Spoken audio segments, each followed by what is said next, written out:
hajni ado qila olmasa, bitta hajni farzini ado qilgan insonga pulini to'lab joyidan haj qilsa, shu farz bo'ynidan ado bo'lib qoladi. Bu umra amaliki biz buni qilyapmiz, bu sunnat amal. Bu bizning zimmamizga, agar biz umra qilmasak, qiyomat kuni Alloh taolo bizdan nima agar umra qilmadi deb so'ralmaymiz. Biz bilan nima badal umra degan bizning shariatimizda yo'q narsa. Buni qaysi bironta nimadir chiqargan? Bu umra bir nafl va sunnat amal. Endi kelamiz, hamma savol beradi, yaxshi bilib olinglar. Ki men umra birinchi bordim, o'zimga umra qildim. Ertan otamga, undan so'ng bobomga, onamga, qavmimga, qarindoshimga deysizlar.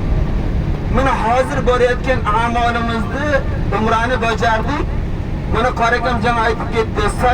Safa va Marvani tugatgan so'ng shukrona 2 rakat namozni o'qiymiz. Shu namozni o'qigan paytda 1 minut vaqtingizni olmaydi. Tilingizdan chiqarmasangiz, dilingizga o'ynatirsangiz bo'ladi. Ey Allohim, mana shu qilgan amalimni dargohingga qabul qil. Bu savobini menga va Odam alayhisalomdan tashuvib o'tib ketgan musulmonlarning haqqiga, xususan Rasululloh sallallohu alayhi vasallam haqqiga, ota, onang, qavm, qarindosh, butun sarzamin O'zbekistondan o'tgan mu'minlarning haqqiga bilsangiz, hammasiga yetib boradi va qancha musulmonlarning adadiga siz qalbdan shu qilgan savobingizni hadya qildingiz, bag'ishladingiz, Alloh taolo shu adadga sizga umra qilgan savobini beradi. Tushunib oldingizlarmi? Agar tushunmasalaringiz savol beringizlar. Mana men sodda tushuntiray. Misol, men subhanalloh deyman. Ya bir marta sura Ixlosni o'qiyman. Bundan duo qilaman, shuni savobini men o'zimga ber. Faqat Alloh o'zimga berdi. Yo aytsamki, shuni savobini menga va otamga ber. Desam, menga va otamga yetdi. Agar men 1000 ta odamga bag'ishlasam, 1000 marta Ixlos surasini o'qib savob yutgan bo'laman. Binoan biz qalbimizni keng olaylik. Qalbimizni ochiq olaylik. Qanchaki nafil ibodatlar qilyapmiz, buni butun o'tgan musulmonlarning haqqiga bag'ishlasak, biz shuncha savobni ko'paytiramiz. Shuncha savobimiz. Tushundingizlarmi, hojonalar hammalaringiz? Binoan hammaga men bugun falonga qilaman, falon bilan qilaman deb tayinlab bermang. Bir masalani shariatga bilib qo'yingki, biz mana umralar qilamiz, o'tib ketgan otamiz, onamizni haqqiga bag'ishlaymiz. Payg'ambar sallallohu alayhi vasallam hadislari bor. Ad-dal alal xayr kafailihi. Kimiki bir yaxshi ishga dalolat qilsa, uni bajarganday bo'ladi. Biz birinchi har bir amal qilaylik. Bir subhanalloh, alhamdulillah deyik. Birinchi uning savobi kimga yetib boradi? Bizim mahbubimiz Hazreti Muhammad sallallohu alayhi vasallamga. Nima u bizni musulmon bo'lishimizga sababchi bo'lgan-ku? Undan keyinga kelamiz, ustoz, ota-onamiz bizni dunyoga kelib musulmon bo'lishimizga sabab bo'lganmi? Biz ota-onani eslamasak ham savob bo'ladi. Lekin biz ota-onani eslab, xususan ota-onani eslasak, biz ota-onaga yaxshilik qilgan bo'lamiz. Shuning uchun qilgan ibodatlaringizda, chi umra bo'lsin, chi berga subhanalloh deysiz, alhamdulillah deysiz, zikr ibodat qilasizlar, qalblaringizni ochiq qilib hamma o'tgan musulmonlarga bag'ishlaylik. Bugungi dunyo hayotimizda agar bir mazlum, mushkulga qolgan musulmon bandalarni ko'rsak, yuragimiz kuyadimi? Bir ko'zi og'rigan bandani har bir dunyoning kunjida ko'rsak, ichimiz kuyadimi? Binoan dunyoda o'tib ketgan mu'min musulmonlar bizning duolarimizga, biz ularga duolar qilib, ibodatlar qilib, savoblarni hadya qilishimizga ular muhtoj. Har bir kun kutib turadiki, to bizlar tomonidan ularga savob bersin.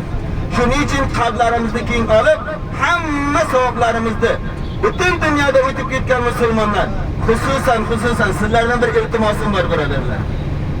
O'zbekistondan o'tib ketgan mu'minalarning haqqiga ko'p duo qilingizlar. Bilamiz, sizning mamlakatimizda 80 yilda qancha qiyinchiliklar o'tgan. Siz bizni ota-bobolarimiz yig'lab ko'zini yoshini to'kib, mana shunday muqaddas joylarga kelib, namozlar o'qiy olmay, Qur'on o'qiy olmay ketdi. Ey Allohim, sen odilsan. Ular qo'lidan kelmadi. Bugun biz keltiribmiz, har birtasiga ya Alloh ularga ajr savobini yetkazib duo qilaylik. Xudodan yolvorib so'rab olaylik shularni. Endi mana bu badal umra degan gap yo'q. Umra endi berga biz Makkatul Mukarramaga boryapmiz. Bir iki ibodat borki dunyoda topmaysiz. O'zbekiston borgan so'ng qancha harakat qiling, kecha tong'atgacha uxlamang, mingta qo'yni so'yib ihson qiling, bu ibodatni topmaysiz. Mana bu yerga Qur'on o'qiysiz. Qur'on o'qish O'zbekistonda bor. Nafl namoz o'qisangiz O'zbekistonda bor. Duo qilsangiz Alloh eshitadi, O'zbekistonda bor. Zikr qilsangiz bor, ihson qilsangiz bor, ota-onaga yaxshilik qilsangiz ota-ona shunda. Mu'min musulmonlarga yaxshilik qilsangiz shunda bor. Lekin ikki ibodatni u yoqqa borgansiz topmaysiz. O'lama birinchi tavob va umra. Tavob yo'qda, O'zbekistonga borib qayerda tavobda albatta olasiz. Mana shu tavob o'ynalishda bilasiz qancha savob bor.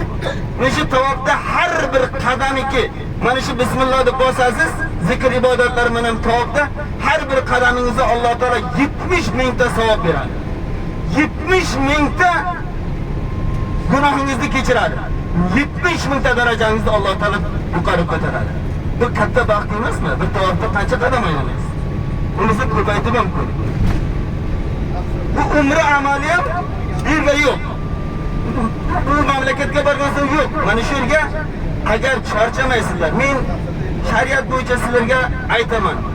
Umrani, nafl umrani har kun ham qilsangiz sizga ruxsat. Hech kim aytolmaydi. Lekin birinchi sog'lik, salomatlik ustida turadi. Bizni manamiz yeylik boshlan bilan mas'ulki bizlarni haqorashlar. Bittaki qo'lidan keladi. İmkoniyat bor. Har kun ham umra qilsa, uni yo'lini hech kim olmaydi. Lekin o'zini qiynab kasal odam bo'lsa umra qilaman deb yiqilib olsangiz, ertan haramga ham borolmay qolsangiz, umringiz mana shu darva bilan kassada o'tib ketsa bu katta bo'lsin. Binoan umra qo'lingizdan kelsa, Oysha onamizning masjidiga borib